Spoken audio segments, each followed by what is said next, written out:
Brought to you by Penguin.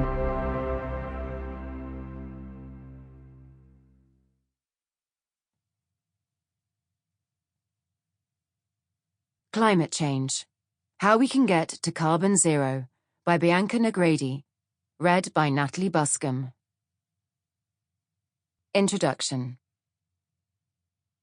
Humans have changed the climate of an entire planet. Think about that for a moment. A small, four-limbed, bipedal creature that has existed for a mere blip in the lifespan of this ball of rock we call Earth has, in little more than a century, managed to nudge the planetary thermostat up by just over 1 degree Celsius. That's quite an achievement, and we're only just getting started. The worst-case scenario forecasts point to 3 or 4 degrees of warming, maybe more. Humans are on track to deliver global warming on a par with some of the biggest naturally occurring global temperature changes in the past 65 million years. And we're doing it in a matter of decades, instead of the tens of thousands or even millions of years that natural climatic fluctuations span. It's the fastest change in climate that the Earth has experienced since the extinction event that claimed the dinosaurs.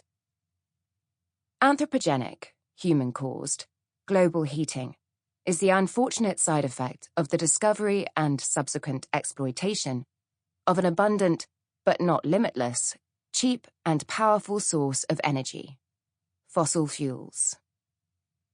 Since the Industrial Revolution in the early 1800s, when the large-scale possibilities of coal first became apparent, humans have burned vast quantities of it, as well as oil and natural gas, for heat, light, electricity, and motion.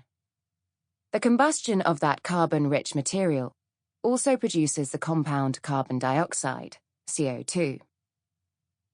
At the start of the Industrial Revolution, the concentration of carbon dioxide in the Earth's atmosphere was around 280 parts, molecules, per million. Now, it's 412 parts per million, and accelerating upwards. The problem with that is carbon dioxide, along with fellow atmospheric greenhouse gases methane, nitrous oxide, and water vapor, absorbs radiant heat and releases it over time.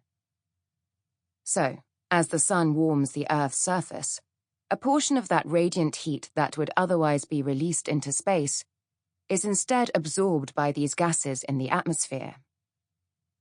If this process didn't happen at all, the Earth would be a frozen marble, devoid of life.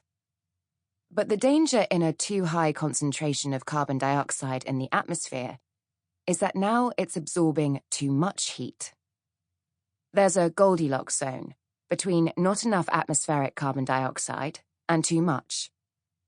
Humanity is burning so much fossil fuel and releasing so much greenhouse gas that we are edging out of that Goldilocks zone.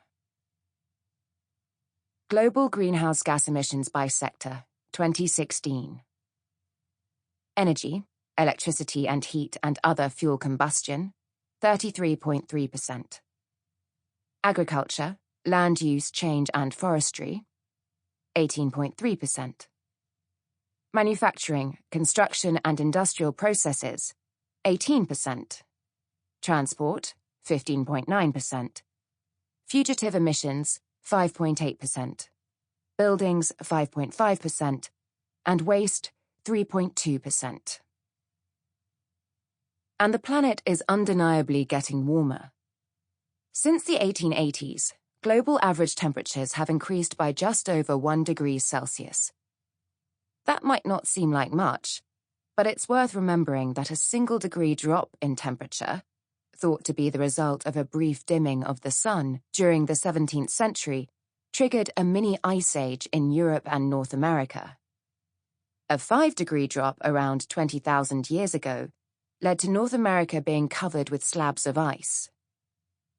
Under some of the worst-case scenarios for our climate-changed future, humanity could be looking at more than 4 degrees of temperature increase above pre-industrial levels. This increase brings us within sight of the Paleocene-Eocene. Sample complete. Ready to continue?